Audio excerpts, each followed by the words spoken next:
final word here.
So let me say, and I love you. We love you!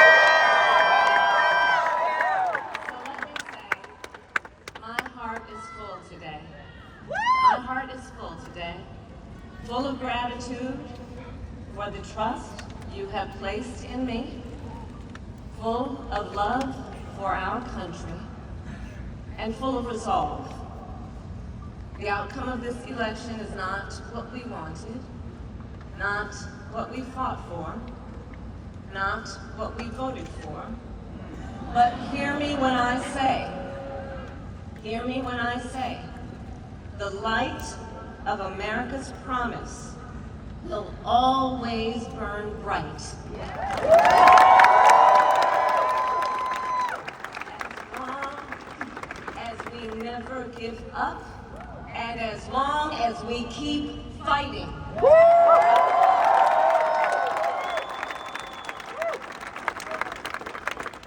To my beloved Doug and our family, I love you so very much.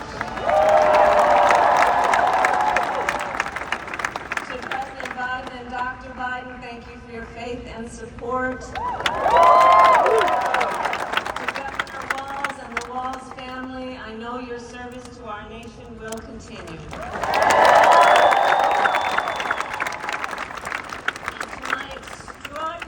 Team, to the volunteers who gave so much of themselves,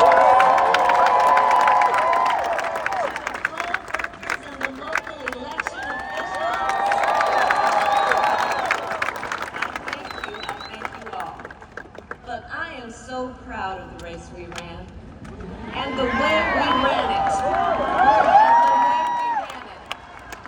Over the 107 days of this campaign, we have been intentional about building community and building coalitions, bringing people together from every walk of life and background, united by love of country with enthusiasm and joy in our fight for America's future.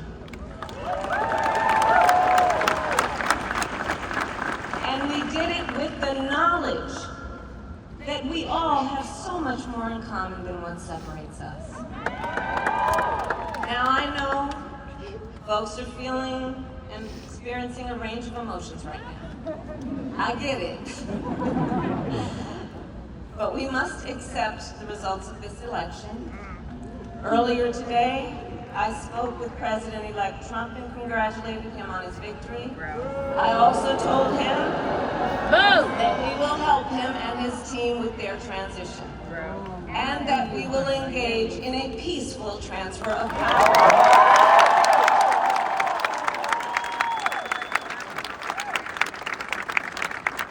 A fundamental principle of American democracy is that when we lose an election, we accept the results.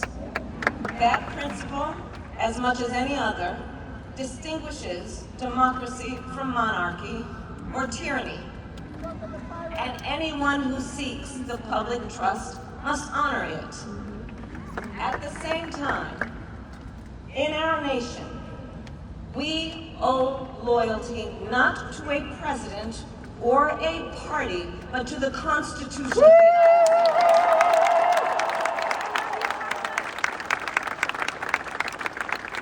And loyalty to our conscience and to our God.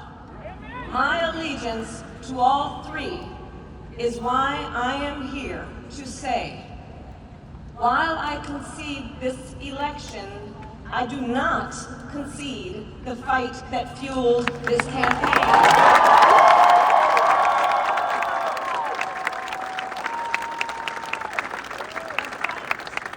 The fight for freedom, for opportunity, for fairness, and the dignity of all people. A fight for the ideals at the heart of our nation. The ideals that reflect America at our best. That is a fight I will never give up.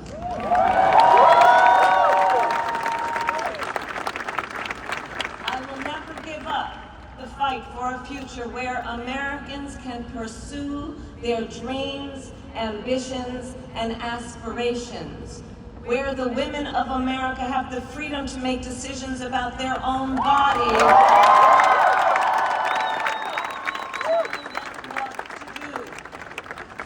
We will never give up the fight to protect our schools and our streets from gun violence. And America, we will never give up the fight for our democracy, for the rule of law, for equal justice, and for the sacred idea that every one of us, no matter who we are or where we start out, has certain fundamental rights and freedoms that must be respected and upheld.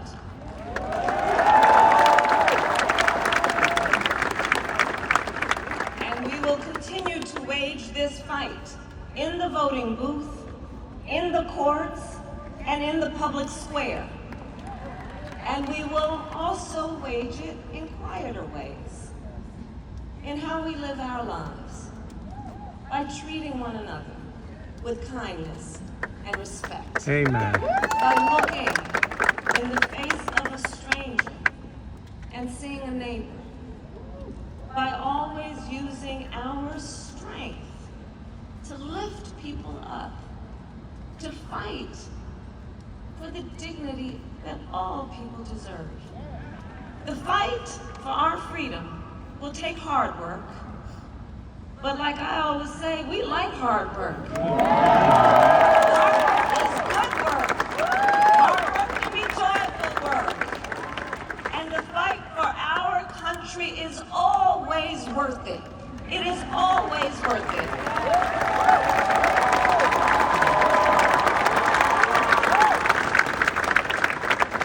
To the young people who are watching, we love you. It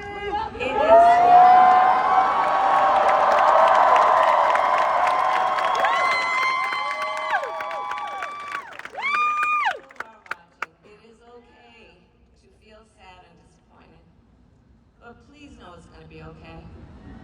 On the campaign, I would often say, when we fight, we win. But here's the thing. Sometimes the fight takes a while. That's right. That doesn't mean we won't win. The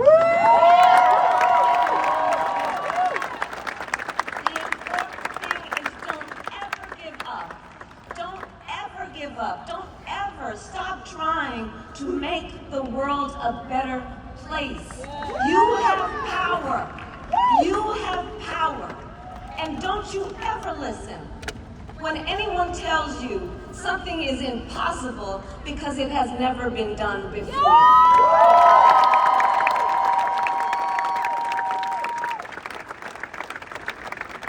You have the capacity to do extraordinary good in the world. And so to everyone who is watching, do not despair. This is not a time to throw up our hands. This is a time to roll up our sleeves. All right. This is a time to organize, to mobilize, and to stay engaged for the sake of freedom and justice, and the future that we all know we can build together. Look, many of you know I started out as a prosecutor, and throughout my career, I saw people at some of the worst times in their lives. People who had suffered great harm and great pain, and yet found within themselves the strength and the courage and the resolve to take the stand, to take a stand, to fight for justice, to fight for themselves, to fight for others. So let their courage be our inspiration. Let their determination be our charge. And I'll close with this. There's an adage an historian once called a law of history, true of every society across the ages. The adage is, only when it is dark enough can you see the stars. I know many people feel like we are entering a dark tunnel, but for the benefit of us all, I hope that is not the case. But here's the thing, America, if it is, let us fill the sky with the light of a brilliant, brilliant billion of stars.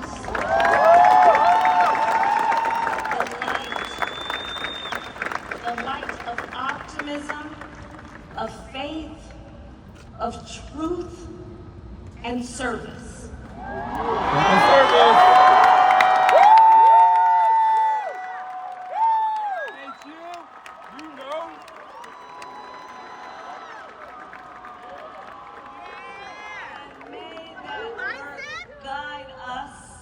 Even in the face of setbacks, toward the extraordinary promise of the United States of America.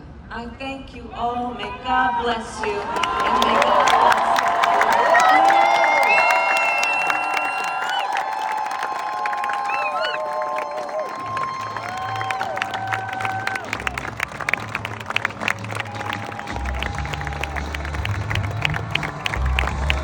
Words I think we all needed to hear.